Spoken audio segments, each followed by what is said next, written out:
Hi, everybody. I'm here with Mr. Robert Gagnon and Mr. Pascal Hamelin. We will be discussing the Flordin project, what happened in 2024, and what is planned for 2025. So, Robert, here's to you. Thank you, everybody. Thanks to be there. And I will present you the Flordin project. Please note, my name is Robert Gagnon. I am the VP Exploration of Abcourt Mine. And we have in our pipeline, we have many projects, all in Abitibi area. But our main focus is on the Discovery, Cameron Shear, and Flordin project in the Lebel-sur-Quévillon area. I will show you all of a recap of the work done in 23, 24, and the next phase of work in 25. You have the general view of the area in the yellow color. You can see the boundary of a claim of just the Flordin project. And you can see we are 20 kilometers north of the town of Lebel-sur-Quévillon. The project is all year access and with all of the facilities in the Lebel-sur-Quévillon town. And in the bush, please note, right in the bush with the Lumberjack Road, we can connect with the Sleeping Giant Mill. It's less than 150 kilometers on the Bush Road. And the general location with the claim, it's you can see our property in the pink color with the golden star. That's the Flordin project. And at the opposite, on the west side, still in pink, you have the Discovery project. And right in the middle, the GV 50-50 with the Cameron Shear project with Canadian royalties. And all of this project contain 3 deposits with the latest resource calculation done in 22 by Innovexplo. And it's right in the earth of the Cameron Shear structure. And please note, out of a neighbor, it's O3 Mining. It's a subsidiary of Osisco Group. But last week, Agnico Eagle did an offer to acquire all of a share for cash. And I was on the field 2 weeks ago, and we have 2 rigs on our boundary, 30 meters on the boundary with O3, 2 rigs for a total of 8,000 meters of drilling right in our boundary. That's why we're the third producer in the world with Agnico Eagle around us. This area could be on the radar on the school, for sure. Another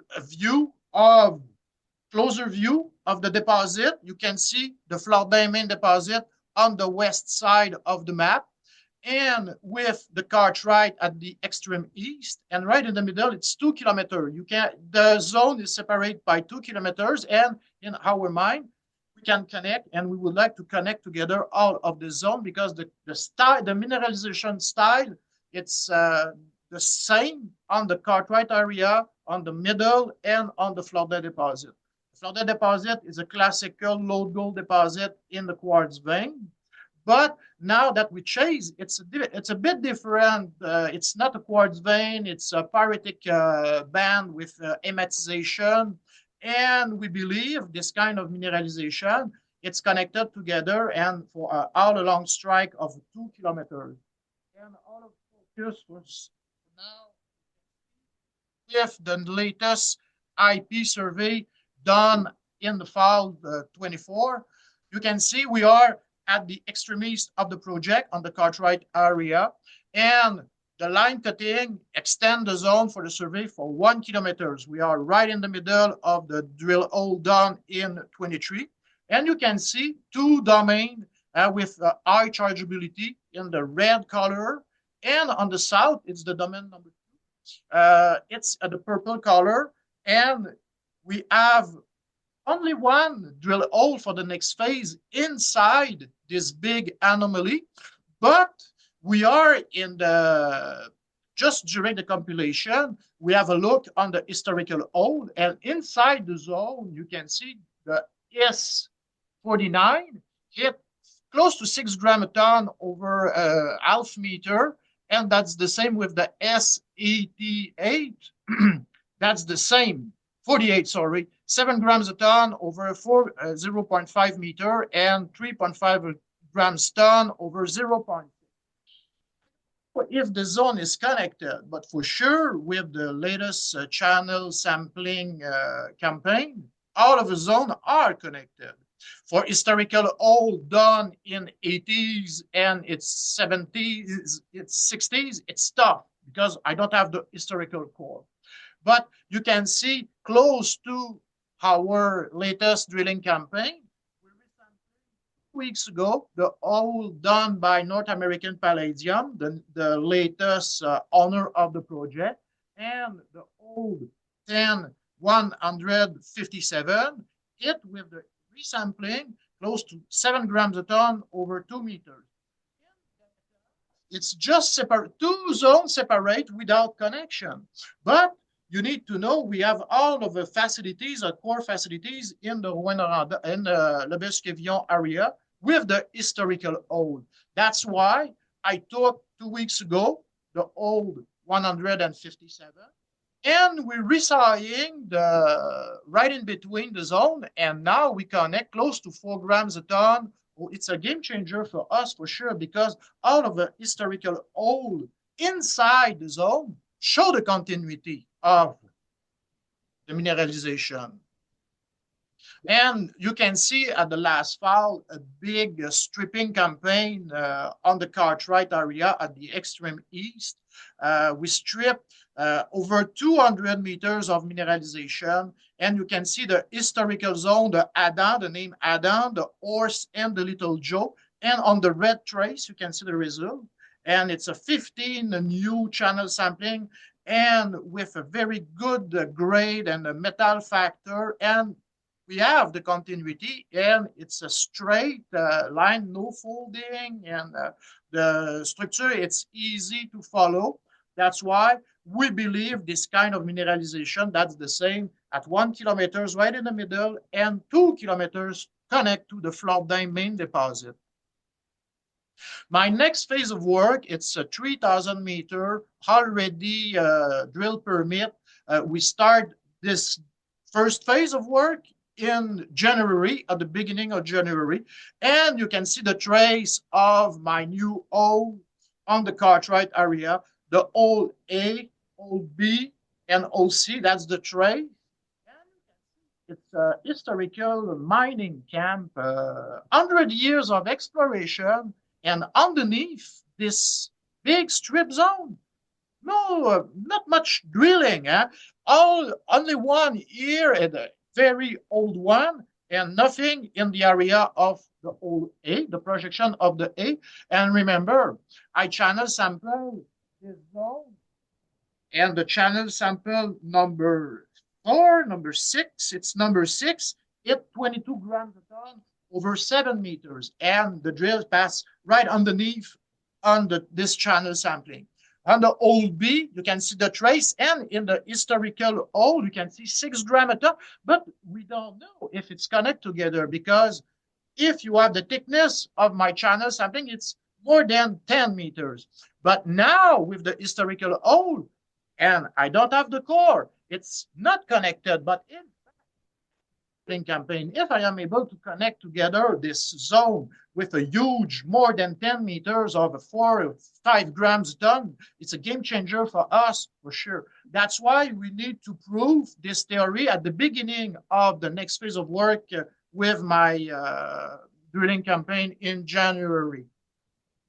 And now we're moving forward on the Flordin at the extreme west of the project. You can see now the projection of the main Flordin deposit.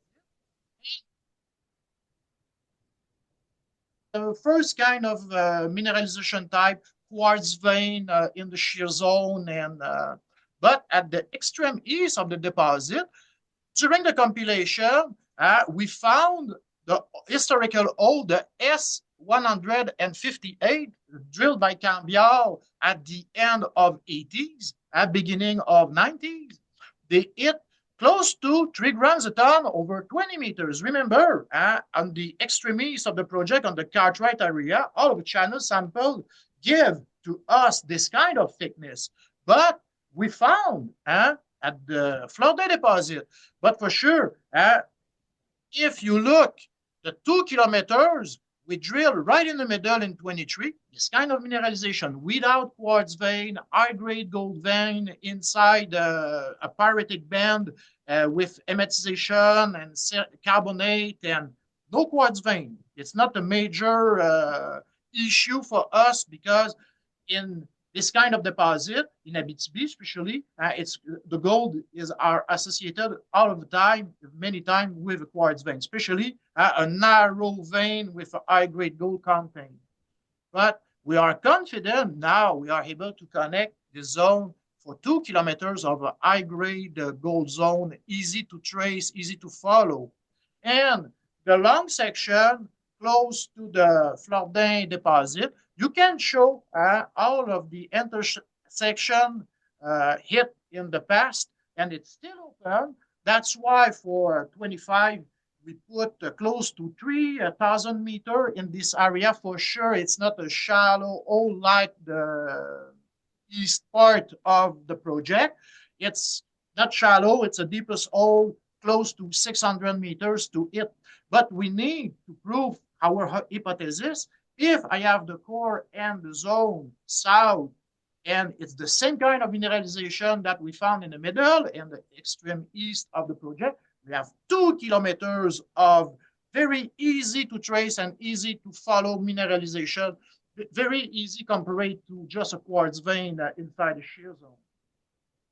And you can see the trace of the Flordin main deposit, and on the south zone, you can see out of the grade, and it's constant and it's still open. And that's why we are very confident if we prove this hypothesis on the extremity of the project, we can extend the mineralization for more than 2 kilometers. And you can see it's in French, but it's very interesting because I start the compilation with this hole, and you can see the historical log from Cambiar, and they talk about a very altered and mineralized zone, strongly mineralized, strongly altered. And you can see the gold grade is very decent and it's close to half ounces, and with a length like more than 1 meters. That's why this kind of mineralization with a pyritic band, it's easy to make a ton, very easy, more than just a quartz vein inside a shear zone. And it's a high-grade gold zone. That's why we are very confident for the next phase of work. We are able to connect. And for the second phase, if we hit a mineralization, we keep one rig on the Flordin deep zone, the south zone, and another rig to mobilize to chase right from the Cartwright deposit to the Flordin on the exploration side, because they missed the hole to connect together the plan for all along 2 kilometers of very good style of mineralization, high-grade gold, and easy recover those two. That's it. Thank you for your time. That's my presentation, and thank you. Thank you, Robert.